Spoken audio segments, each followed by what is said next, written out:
eventually you get absorbed in, and you are Sonic.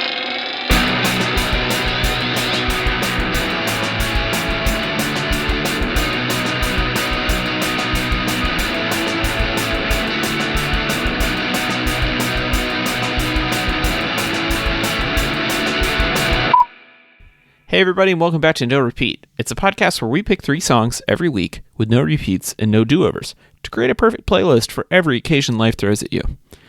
Joining me are my co-hosts, Tyler Reed. You know, the first episode back in the new year would be the episode where my power would flicker off and on, and so we get to redo this episode. And Sean Evans. Have any of you seen the new season of Letterkenny yet? Oh yes, the whole thing. Okay. I have only seen episode 1, but I thought they brought up a very good philosophical question, which does not spoil the episode at all. Are Pringles an actual chip? No. They say on the thing, potato crisps. They're made in a completely different way. They're essentially like potatoes ground down to a paste and formed into a shape and then baked. Whereas chips are like chipped off with a knife. And so what we did just now, that was like, you know, how a normal person would talk about that. And, you know, it didn't take very long to really get to the conclusion of that. But for Letterkenny, that means it would be, the whole entire episode would be just be 20 minutes of them standing around drinking and smoking and waxing philosophical about the concept of what the state of matter and blah, blah, blah. And all in perfectly... perfect quips for that entire time. That's what makes its funnies, though. Right. You're right. I explained the joke of Letterkenny. Taylor's gonna... I need to take some air. I need to take some air. It's a good season, Sean. You're going to like it.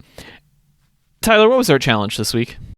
This week, we're challenged to find the perfect song for Leaving Something Behind, submitted by Angry Tetris. And if you will submit your own challenge, DM us at us, NoRepeatPod on Instagram or Twitter, or you can always send us an email.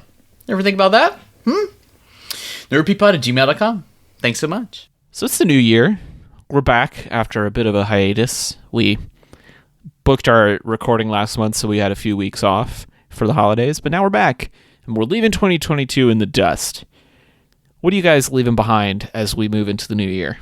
I feel like we kind of talked about this throughout the entirety of like our best of episodes, but I think the big thing I'm trying to leave behind is like my preconceived notions of things that either I haven't like fully consumed or really like dove into enough, like whether that be music, movies, or I guess stand-up comedy. I don't, like there's just things that I've like thought I wouldn't like or didn't like without actually really like going into it. I feel like it's a very sort of like feel like in your youth you sort of like want to push things away that feel strange or unfamiliar, and I'm trying to sort of like get rid of that mentality and starting to try things. So that's what I'm leaving behind. See, I'm going in the opposite direction. I'm leaving behind this like feeling like I need to experience everything, or like I need to put myself through the thing for like the purpose of experiencing it. Like, I just want to do the stuff I care about this year and not do the things I don't. And so like, if I start a new show and it's not good after episode 3, dumping it. Don't care. I'm not committing to big long albums where I only care about the singles. Not doing it. Like, this is like the year of the iPod Shuffle for me, baby. I'm only playing the best tracks. Only the greatest hits. All right, but real quick, how do you feel about olives? Hard pass. When was the last time you tried an olive? A couple years ago. In the context of a martini. Out of the gate. I mean, just consider trying it again. Try a different kind. Nah, man. Fill it stuffed with cheese.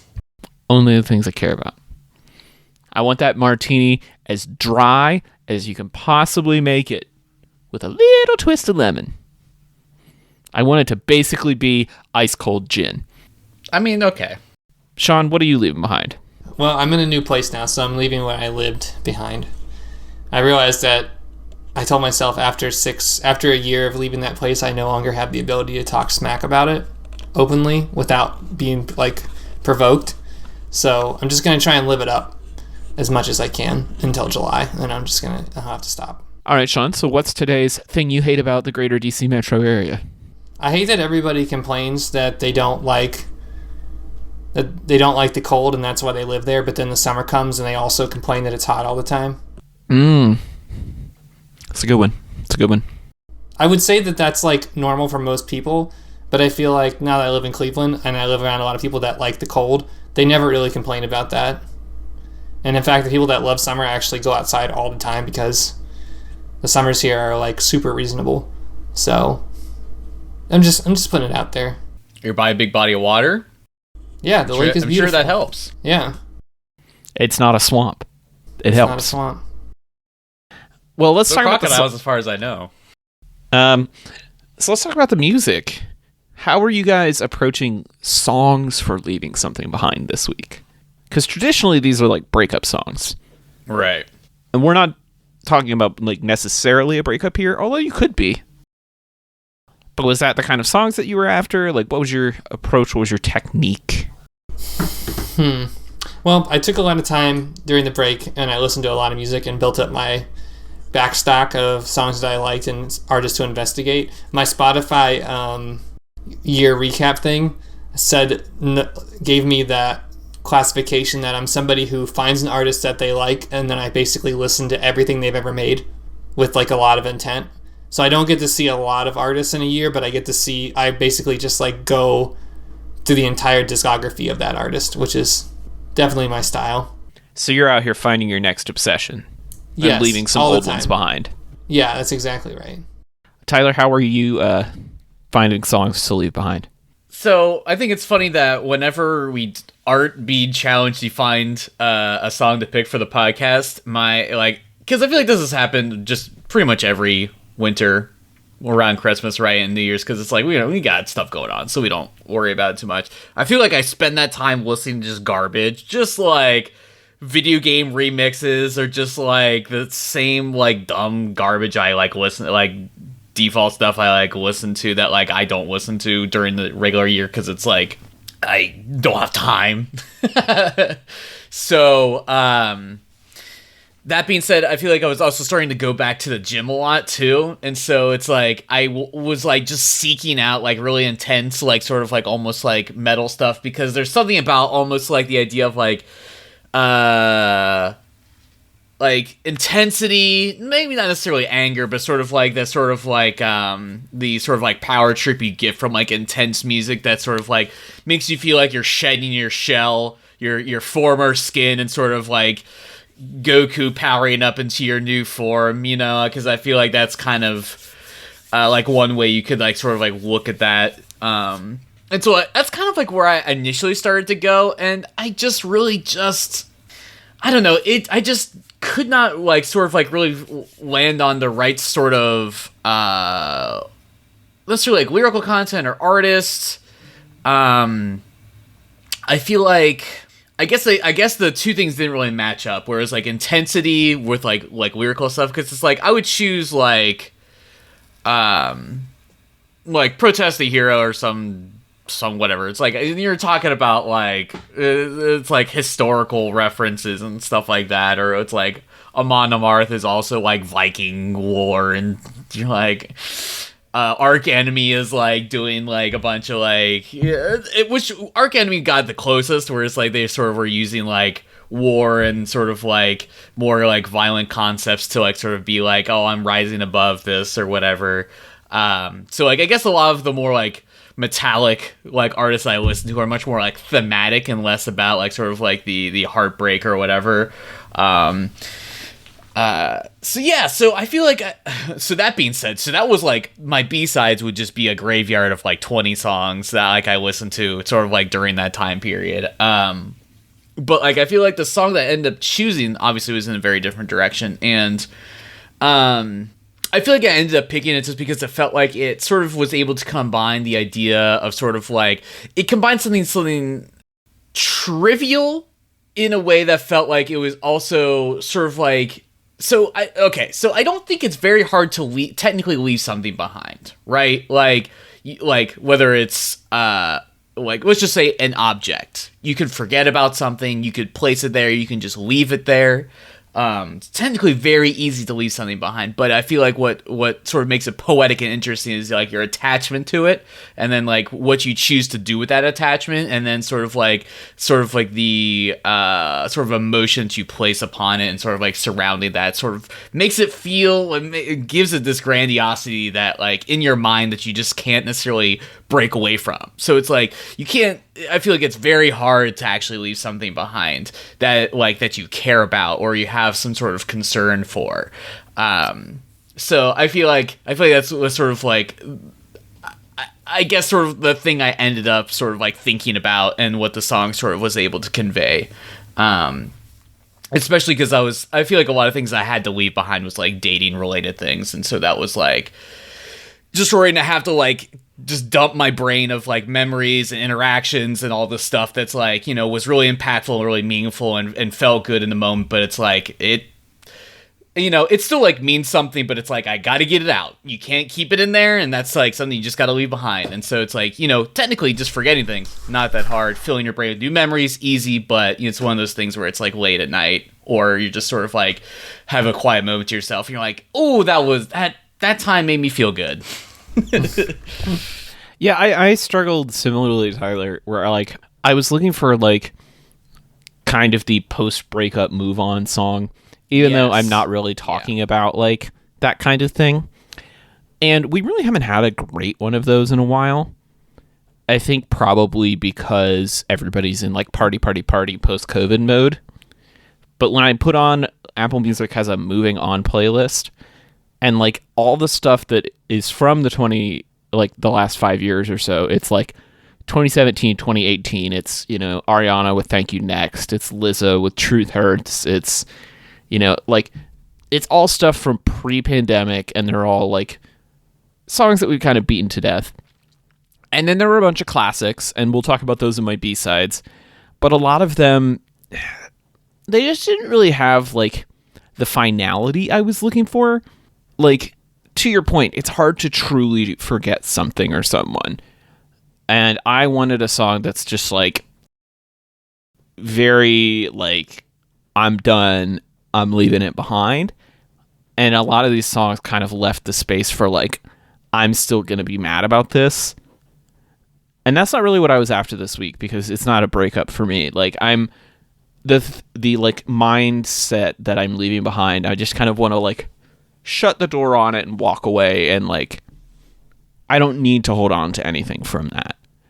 And it's surprisingly hard to find like a good song that has like that degree of closure, because I think it's not really like fun to write about, you know? Like there's no emotional tension there. Yeah, a clean break is not like poetic in the way that you want it to be for a song. Right, exactly. Well, now that we've waxed philosophical about this, does anybody feel strongly about going first? I'll go first. All right, Sean, go ahead. So this week I chose Haha by Dead.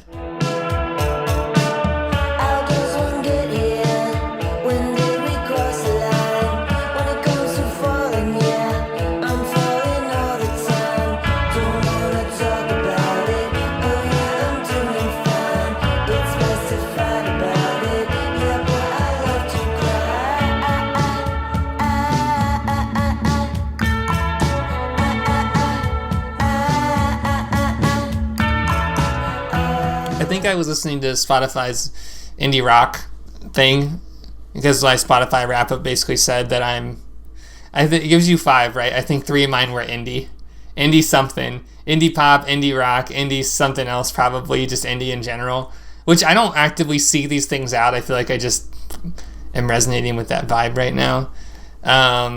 So this song came up on there, and I thought it was really interesting. It probably came off after I was listening to some Always, because I'm still super into that album. But I liked the sound of this. I haven't investigated this artist that much. They look really cool. But I like the jangly guitars. I enjoy the simple lyrics. But I think when it comes to moving on, this is definitely a breakup song. And I never really meant it to be like that. as much as I was kind of in the spirit of like positively leaving something behind, that's very much where I am right now. It's just like, whatever, bye.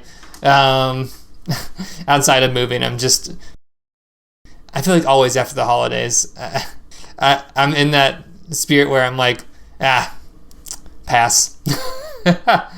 I've given too much effort to this. I've given too much emotional energy to this. It's time for me to do something for myself for a while.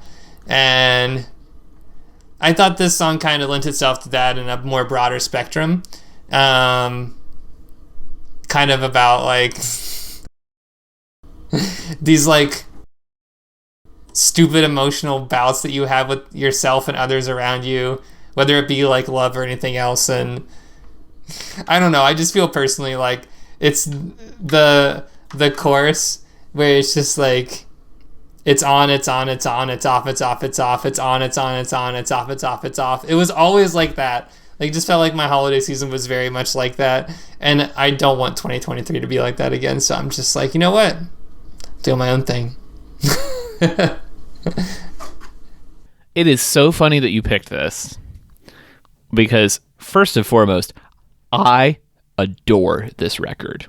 This was one of my favorite records of 2020, the year it came out. I listened to it all the time. This was one of my favorite songs on it.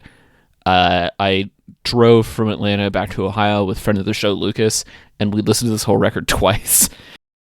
It's just so good. It's like surf rock meets the Smiths. Yes. It's amazing. But it's funny that you picked it, because on episode 110, Friendly Fire, we did a riff on our segment Friendly Fire where we try to snipe each other's picks, where the idea for this one was we're going to try to pick new artists that the other person may not have heard of. And Tyler picked Dead for you for that episode. Another song from this same record. I totally forgot. Oh no! I was waiting for it. I was like, I probably said it was good. He forgot. It's like he's listening to it because I recommended it to him. Nope, totally blanked. Oh, well, okay, whatever. I'm glad that you didn't just say you liked that song because you were lying or whatever, and you found it through happenstance and also enjoyed it. So you were right. Bands I would have liked that I'm just glad I didn't. See, I would have been more pissed off if I would have put it in the thing and then someone would have texted the group chat and been like, oh, no, that's already there. And then it would have been like, well, Tyler already picked that for you on Friendly Fire, which I feel like has already happened to me a couple times. It has, I'm just yes. I tried really hard this week. There's a reason why we haven't done a Friendly Fire in a while, because we're just like, man, this kind of sucks. Yeah. Just like, bam! Hey, you know that song you love? Gone. All right, so obviously, since I recommend this to Sean, it's a band that I also really love and like. Also, was probably one of my songs, one of the best like albums from 2020 as well. God, what a year! What a year for albums, and what a slight disappointment their follow-up album to that was. Just did not have the same gusto that this one did. Yeah, it's just fine. And that's fine, because as opposed to Sean, who says, I want to listen to a band's entire discography, I say, one album, baby. That's it. I'll go to your show if that's the one album that you're playing. Absolutely. And we should say this is their third album. I haven't listened to the first or second one. Which I'm sure they're probably good enough. Yeah. They have to be, surely. Where did they get all this inspiration from for this album? But no, I mean, what's there more to say? I mean, it's like I said, it's surfy, it's jangly, it's got two vocalists, and that's really what really sells it for me, is a dual vocalist. Nothing in this world makes me want to listen to a band more than two vocalists. But I will say that the only thing that really sort of like my only real hang up on this song in particular is that the and then the mouth doink sounds are like a real earworm type of thing for me that like gets like stuck in my brain, and then it's like a sleep paralysis demon will have me like remember it for like the rest of like I'll wake up in a cold sweat and remember that sound or whatever. You know, it's just yeah. It's They just made a a little catchy- too iconic. They made a catchy chorus without using any words. It's incredible. Right.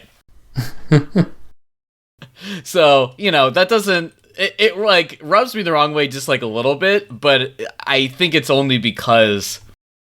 Yeah. The French actually have a word for that. It's called talent. There's an English translation. It's called talent. Roasted. Got him! I was fully prepared for this to be a Schadenfreude, but no, you're just Roasted. just a mean man. Not nice. Anyway, great pick is what I meant to say. I'll go next. This week I chose Saying Goodbye by the Greenhorns.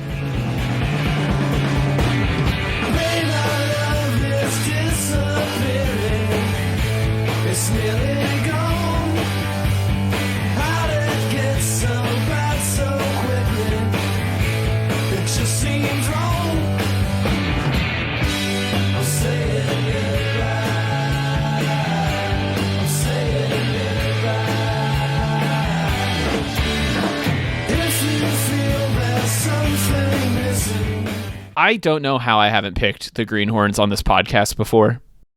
I don't get it. They're like one of my favorites. They're from our hometown of Cincinnati. Woo! They're a 3-piece garage rock band originally signed to Shake It Records, the records label that came out of the record store that we all used to go to in high school. And then the rhythm section from this band, Patrick Keeler and Jack Lawrence, went off with their 2 friends from Detroit and formed the Raconteurs.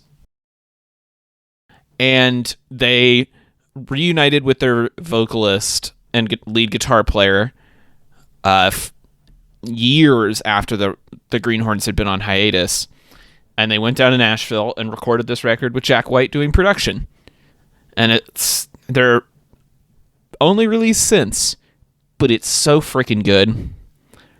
It's just a solid garage rock record. Like, this is the opening track, and it just blasts in with that awesome riff. And it's got these fun, like, Beatles-y harmonies. And it's a great breakup number.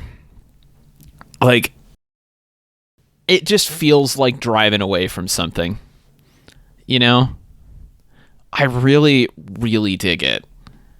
And as much as I love all of the like Jack White universe of projects, it does make me a little bit sad that it's taken Jack Lawrence away from Cincinnati and away from the Greenhorns, because I think they were a really cool band with a lot of promise, and I'm always like struck by that when I listen to this record.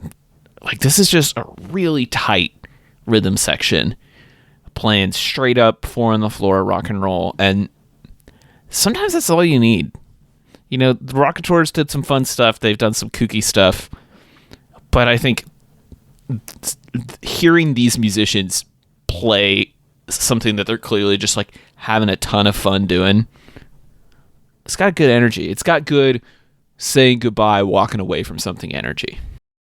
I love that. Okay, and let me know if I'm totally off base here. I feel like Rock and Roll from Ohio does have a particular vibe to it. It's got a kind of like Rust Belt sensibility to it. Yeah, I was gonna say in some ways it reminds me of the Black Keys. Like there's an energy there that's sort of similar to that, and maybe it's just because like, yeah, it's the Rust Belt thing. Like maybe I just end up floating a bunch of like armchair theoretical stuff that we grew up in like an industrial place where hard rock was king, and there was some country but not that much. And so we all kind of got the same thing. The winters are cold, the summers are hot. You know what I mean? So it feels good to hear this. This is a very comfortable album for me. And you put it on, I was like, I know who this band is. I'm comfortable with this band and in other forms. And it totally resonated like that. And it's just like, yeah. Yeah. I can definitely identify that this has some like very clear like influences on their sleeve, but I feel like the production feels fresh enough that it doesn't like bother me as much. I'm like, yeah, I mean, and I feel like it's a bunch of different kind of sounds sort of all thrown together, which is to say most music in the 21st century. But But do they kind of like keep this sound like throughout the entire album, Taylor? There are a couple songs that are clear like genre exercises. Mm-hmm. Like Go Tell Henry is kind of a waltz.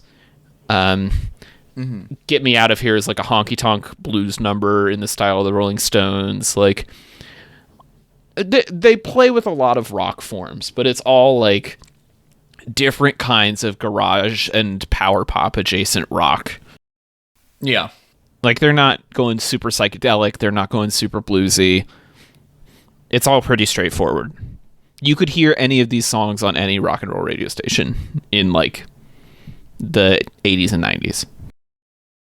Because I feel like there's the two different sort of like mentalities for like when you're sort of like trying to harken back to like to a different era of sort of like rock and roll. But this has always sort of been their vibe, right? Like they've they were doing like retro rock in the days of the White Stripes. Like the White Stripes, right? When it was like a novel concept, like no one had done it before, right? Yeah. So I imagine they probably have a pretty good handle on how to like do it, because I feel like sometimes. Because it's like you hear this and you're like, ooh, I like the sounds that are going on with this. I sure hope the literal next song continues that trend. And you know, for like a lot of like, especially like, or like, you know, so like I feel like there's a lot of bands that will just try like a bunch of different styles. Like one song will have a completely different style from the next. And you're like, that's sometimes it sucks. Sometimes it's really good and you're like, I love it. But like, I feel like sometimes I really just want the whole thing to be consistent throughout. And it's like, and usually if you get that, you don't get more than one album of that, or it's like, I wouldn't say like the Wolfmother album was like that. I feel like they had like a few different sort of like styles like within there, but that felt so consistent. And I guess maybe that was sort of like, maybe like the vocal stylings was so like, I feel like the vocals and like the guitar work is so consistent there. I feel like that's what really sort of like tied it together. So I guess what I'm wondering is what do you feel like is like the core like Greenhorns like element? Do you think? I mean, I think it's the like the groove. I mean, there's a reason that Jack White basically just picked up that rhythm section, put them in the Raconteurs, and then he actually when he did an album with Loretta Lynn, he used them as the rhythm section on that too. Like they were kind of his house bass player and drummer for a while there. Yeah. Okay. I can see that. No, you're right. That makes a lot of sense that, like, I would have to really kind of, like, really listen in on, like, the bass on this.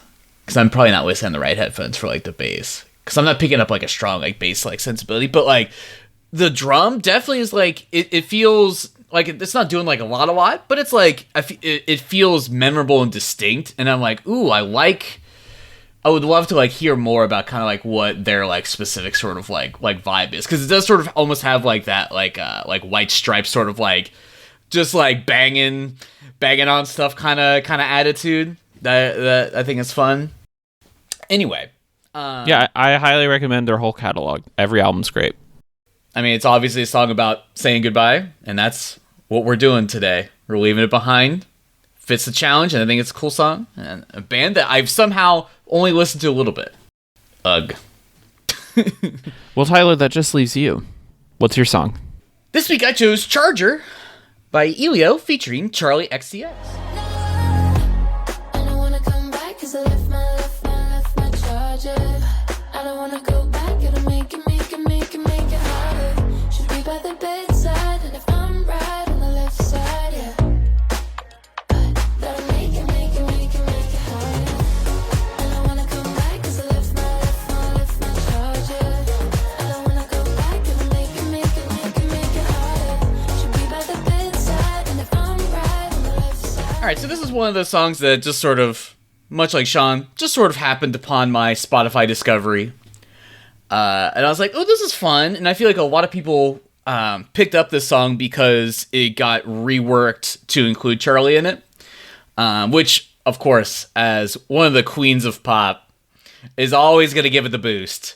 But, that being said, I think the song it's like kind of dorky, and it's like, listen, I realized a couple weeks ago I chose a song that had the lyrical content was like directly on mark, but it was a cornball song and nobody liked it, and that's fine, I understand. But I think in this one, I think I got it right this time, because this is such a postmodern, like 2022 ass song where it's like you're singing about your cell phone charger as you leave it in someone's house, and it's like, listen, I get it. You're like, that's dumb, but if you think about the context of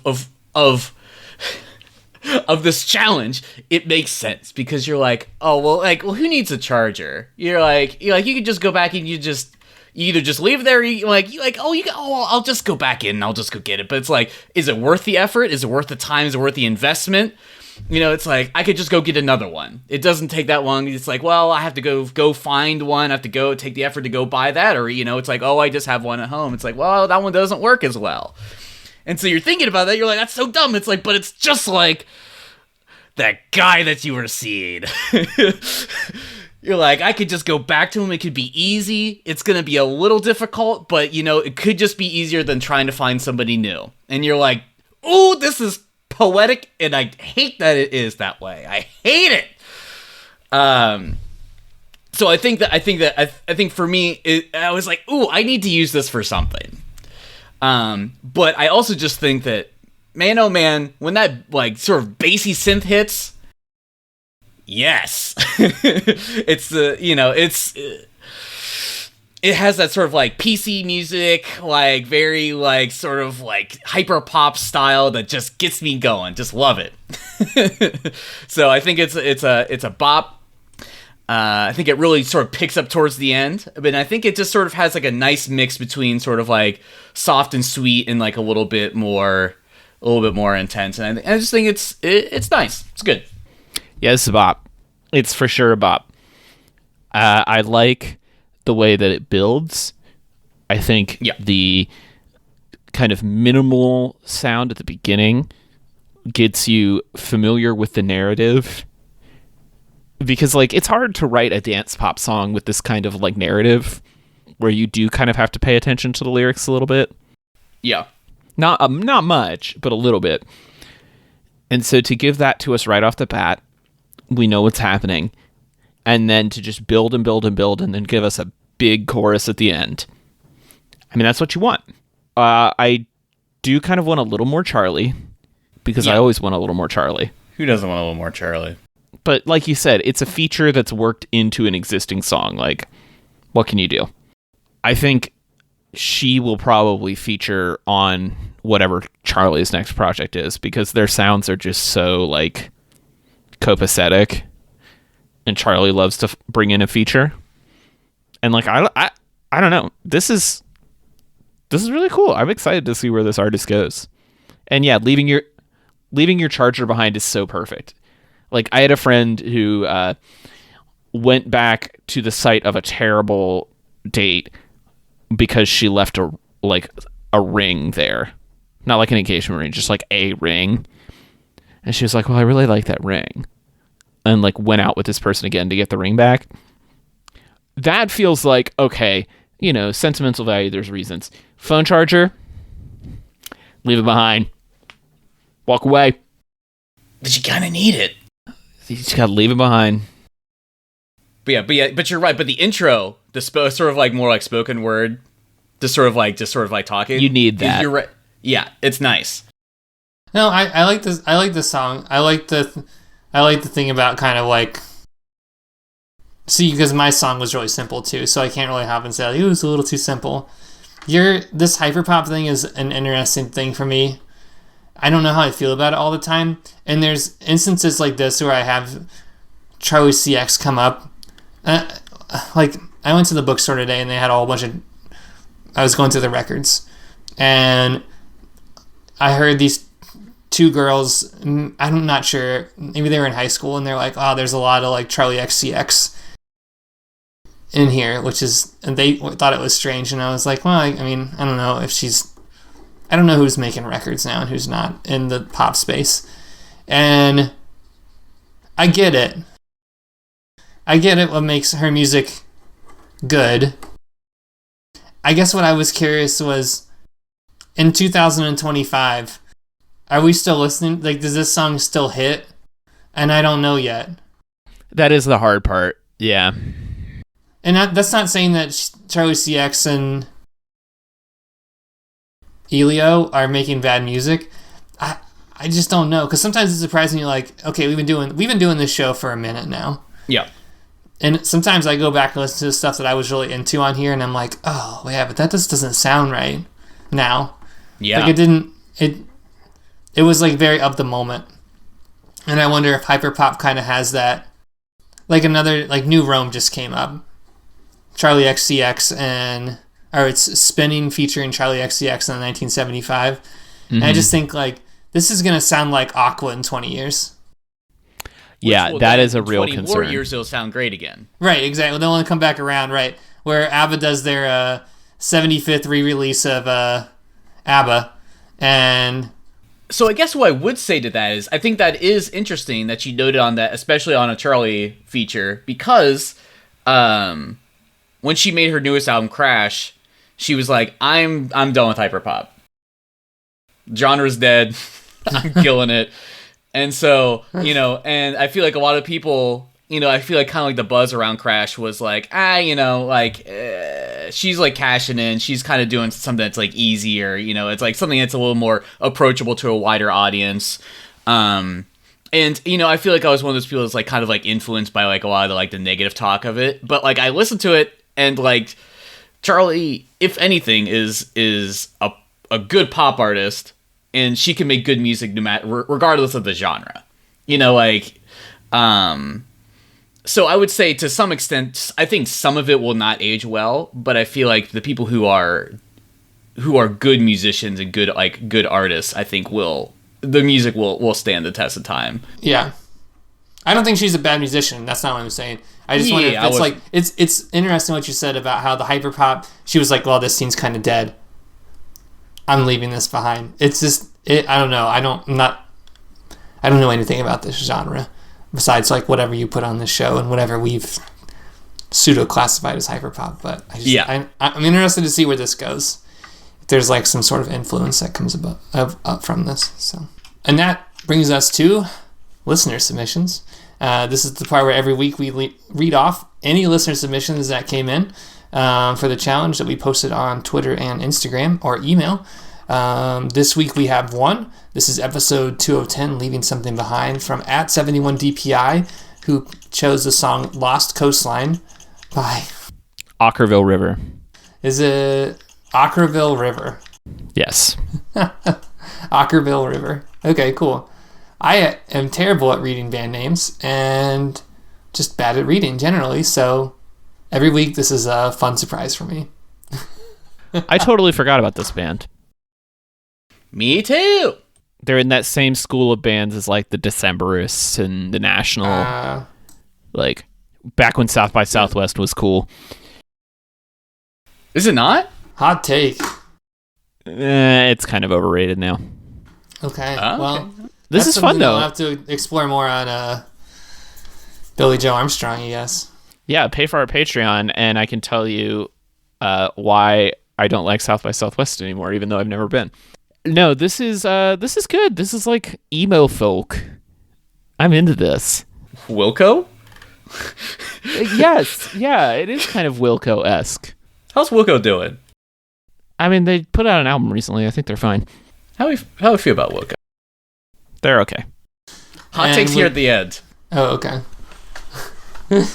But speaking of those hot takes, it's time for our B-sides. Anybody got some notable B-sides they want to add here?